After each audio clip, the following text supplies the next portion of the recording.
E a opção, você me falou que a profissão de político, né? Sei que é uma profissão, mas ela é muito estigmatizada. Essa coisa do político é ladrão, o brasileiro gosta muito de colocar tudo no mesmo saco. Você ser um político profissional é um preço muito alto a se pagar, essa estigmatização? E como ela atrapalha o processo político do país, achar que todo político é bandido? Enfim, primeiro eu acho que político não devia ser profissão. Né? Política, cara, não pode ser carreira. Que eu tenho que me manter ali, porque senão eu vou ficar desempregado. Porque aí, bicho, isso estimula justamente a pior política, com P minúsculo, que é aquela que faz com que as pessoas tenham essa visão de que político é tudo ladrão. Uhum. Assim, eu não acredito nesse modelo de política profissional. Acho que isso é uma excrescência, na verdade. Todo político, cara, eu sou político, sou professor, né? Não tenho mandato eletivo, não sei o quê. Não é a política que me sustenta. Me sustenta meu trabalho de professor, de colunista, de escritor, né? E eu acho que deve ser assim para as pessoas. E existem muitos privilégios, né, entre os políticos que legitimam com que as pessoas tenham essa visão. Desde o privilégio salarial, desde um monte outro de benefício que no executivo, no legislativo se tem. Então, eu tenho dificuldade de condenar a pessoa que pensa desse jeito, porque tem uma base na realidade. Mas atrapalha. Mas, no entanto, aí é que entra o ponto. O problema, velho, é a generalização. Uma coisa é você falar, bom, a estrutura do sistema político brasileiro está errada e nós precisamos mudar isso. Nós precisamos enfrentar os privilégios que existem sim na classe política. Nós precisamos pensar a política como uma vocação. Política tem que ser a realização do que você acredita. É assim que eu encaro. Política pra que eu tô? Por que eu quis ser candidato? Por que eu posso ser candidato no futuro? Porque eu acredito num projeto. Eu tenho ideais, eu tenho sonhos, eu tenho visões de sociedade. E a política é um instrumento de tornar essas visões possíveis. Agora, quando, a partir de um problema crônico no sistema político, as pessoas começam a falar é tudo igual, nada presta, o resultado disso é Bolsonaro.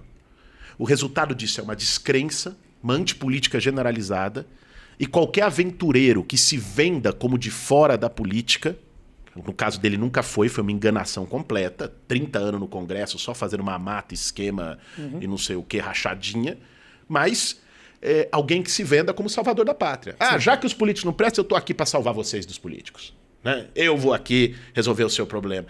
A demagogia mais estreita e personalista, ela surge da negação da política. Não tem saída com a negação da política. Nós temos problema e privilégio na política? Tem. Mas a forma de resolver, de acabar com esses privilégios e de construir uma política diferente no Brasil é através da política, não é negando a política. Não só a política institucional e parlamentar. Porque eu acredito que política não é só eleição de 2 em 2 anos. A política das ruas, da organização dos movimentos sociais, das manifestações, da sociedade se organizando, da sociedade também se articulando, seja por rede social, a política da disputa de valores e de ideias na sociedade.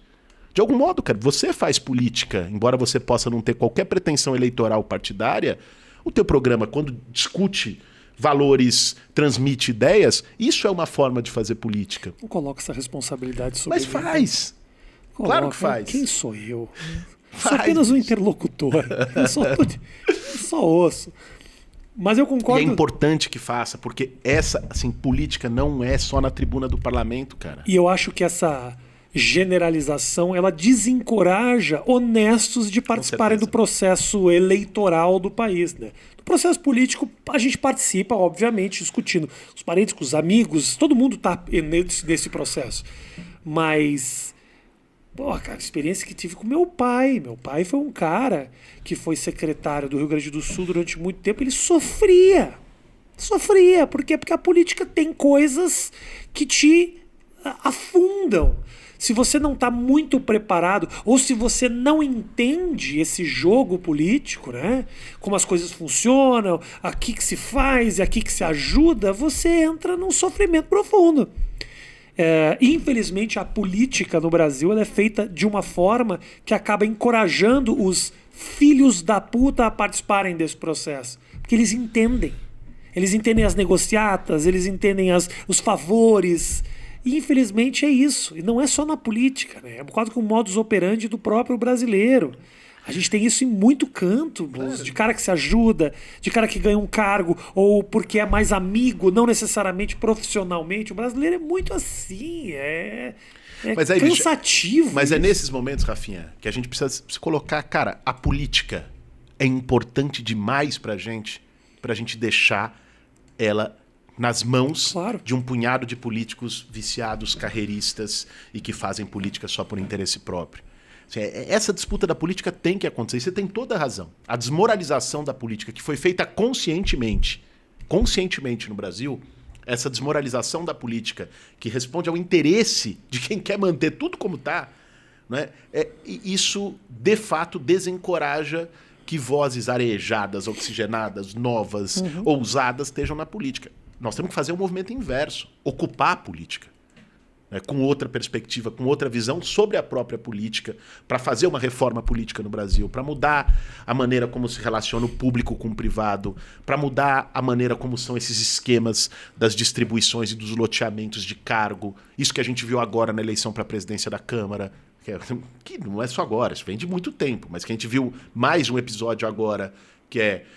dá cargo no ministério, dá emenda parlamentar, vota no meu candidato. Isso acontece, eu acabei de olhar no site agora, se não me engano no UOL. Governo federal cede cargos aqui. Ou seja, é meio que aberto, aberto, assim. Ajuda você aqui, você ajuda ali. Isso é naturalizado. Assim. Absolutamente naturalizado. E é uma prostituição o negócio, né? É horrível você saber que as coisas funcionam dessa forma. E essa descredibilização não só do processo político, como da própria imprensa, ela serve muito para manter esse modus operandi dos políticos tradicionais, que se usa tradicionais, mas que é essa forma equivocada de administrar o país. A imprensa está em frangalhos, cara. Frangalhos. Hoje em dia, você tem um presidente da República que olha um repórter de uma emissora de televisão, manda merda, manda tomar no cu e tudo mais. Enfia o leite condensado no cu. Enfia o leite condensado no cu. Quando o cara o que, aliás, não é uma má ideia, eu já fiz isso. Mas eu não gostaria de entrar em maiores detalhes. Mas realmente tem o seu valor. Foi uma ofensa, mas foi uma ideia também que ele andou. Mas é foda, cara. Porra, a imprensa tá sofrendo demais, assim. E também entendo essa... o povo tá de saco cheio da imprensa. Consigo entender. Acho equivocado. Acho... As pessoas pensam, o Globo é lixo, a Globo é lixo, a Globo é lixo. Mas se você vai parar para pensar, a Globo talvez seja um dos únicos veículos ainda no país que não depende das verbas do governo federal. Claro que a Globo faz um monte de cagada, defende os próprios interesses e tudo mais, mas assim, Record, SBT, emissoras que sobrevivem com a verba do Bolsonaro. Aí você tem o Silvio Santos, que é um ídolo do país, ajoelhado chamando o Bolsonaro de patrão. Você fala, meu irmão, aonde que a gente está vivendo? Então aí você olha para a imprensa, o povo olha para a imprensa e realmente não acredita no que se diz. É triste isso, cara. É foda. Agora, você tocou num ponto que... Assim, fala mal da Globo, Boulos, pra gente ter um corte legal desse papo. Porra, mas eu falo mal da Globo há muitos anos, isso não seria inédito. Mas eu acho assim, tem um problema, acho que a gente precisa separar, Rafinha. São duas coisas. Uma é o seguinte... O objetivo do Bolsonaro em descredibilizar a imprensa como um todo para poder, inclusive, manter o caminho livre para as fake news, que é onde ele reina. Sim. Assim, é inacreditável a capacidade que o cara tem de... A vacina. Ele trabalhou contra a vacina. Isso não é a minha opinião. Ele comemorou abertamente quando os testes da vacina do Butantan foram suspensos no final do ano passado. Ele falava que ele falou, não vou tomar vacina, essa vacina não vai dar certo, não vou legitimar a vacina, não vou autorizar a vacina. Aí o país... No momento que a vacina deu certo, a vacina não era do Brasil. Não, no momento que saiu a vacina e o povo não está aguentando mais e precisa da vacina, a segunda onda de pandemia... Ele fala que a vacina é do Brasil. Ele começa a dizer, essa vacina é minha, não sei o quê. E aí, quando ele é cobrado, ele ataca a imprensa, porque E constroem dizendo eu nunca disse isso. Então, assim, é uma lógica, essa lógica de fake news, quase kafkiana, maluca. De mitada, né? A resposta na base da mitada. Aí você vê aqueles caras que comemora do lado e acabam legitimando uma mentira. Mas é até meio melancólico, aquelas comemorações são meio deprimentes, né, mas cara? isso Umas não- 4, 5 pessoas ali. É deprimente, mas o povo em casa tá fazendo a mesma coisa. Adoram quando ele manda a imprensa tomar no cu. É verdade, é verdade. Mas enfim, mas aí tem uma outra coisa que a gente precisa falar também. Seguinte, assim, óbvio, uma coisa é o que ele faz com os profissionais da imprensa, com os jornalistas, é uma coisa criminosa, cretina, autoritária, inaceitável, né? Ele ofende trabalhadores que estão ali. Agora, muitas das empresas de comunicação no Brasil, das grandes corporações de comunicação no Brasil, também tem a sua cota de responsabilidade não para que o Bolsonaro fala, mas para que o povo tenha essa reação. Sim. Porque atuaram muitas vezes manipulando processos políticos no Brasil. Sim, senhor. Não só a Globo também, e não só ela. Não é? Ajudaram, inclusive, foram cúmplices desse processo de desmoralização da política e, nesse sentido, também ajudaram indiretamente a eleger o Jair Bolsonaro. Você acha mesmo?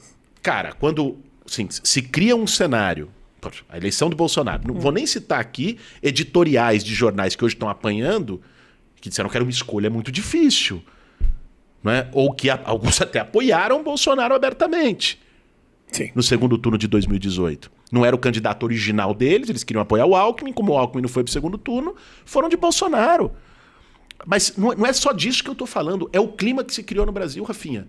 Quando o Bolsonaro ganhou a eleição, eu fui candidato em 2018, eu senti na pele o clima daquela eleição. Era tóxico, cara. Não tinha espaço para você falar de projeto, de futuro, de país, dos grandes temas nacionais. Era uma eleição marcada por um ódio que boa parte da grande imprensa ajudou a destilar e a semear na sociedade brasileira, não é? Com o discurso tiro, porrada e bomba, com o objetivo naquele momento de destruir o governo do PT, que engajou a maior parte da imprensa brasileira. Sim. Destrói o Lula, destrói os governos do PT, desmoraliza. E o que eles não contavam é que soltar o pitbull é a parte mais fácil. Prender depois é complicado. Eles acharam que eles podiam soltar o pitbull e depois botar no canil de volta. Sim. Soltaram o pitbull começou a morder eles, e aí? Mas isso não tira também a cota de responsabilidade de alguns desses setores por terem aberto o portãozinho e soltado o pitbull. Nesse sentido, você tem toda a razão. Tem toda a razão. Realmente. O processo todo de destruição política do governo Dilma e tudo mais foi alimentado, não tenha dúvida quanto à imprensa. Eu não sei se eles tinham noção de que poderia gerar, obviamente, isso. Te falo porque a gente fazia lá o CQC e foi acusado de ser o veículo que elegeu o Bolsonaro. Quando abriu espaço lá para... Por uma inocência irresponsável que o programa teve, que eu assumo, de sacanear achando que aquilo não ia dar em absolutamente nada. Nunca passou pela cabeça de ninguém que isso poderia virar alguma coisa. Virou presidente da República. Se fez errado ou fez certo na hora de brincar com esse assunto, eu não sei te dizer. O que acontece é que o resultado foi esse. Obviamente, eu acho que até uma parte da esquerda, cara, também houve uma subestimação de tratar o Bolsonaro como piada, tratar o Bolsonaro como caricatura, tratar o Bolsonaro como meme e não perceber o quanto aquilo que o Bolsonaro falava encontrava, de algum modo, eco nos piores sentimentos que as pessoas tinham guardadas e às vezes tinham receio de colocar naquele armário, né? Naquele quarto de entulho do inconsciente de cada um. E o Bolsonaro mexia naquilo. O Bolsonaro ele consegue despertar e potencializar os piores sentimentos humanos.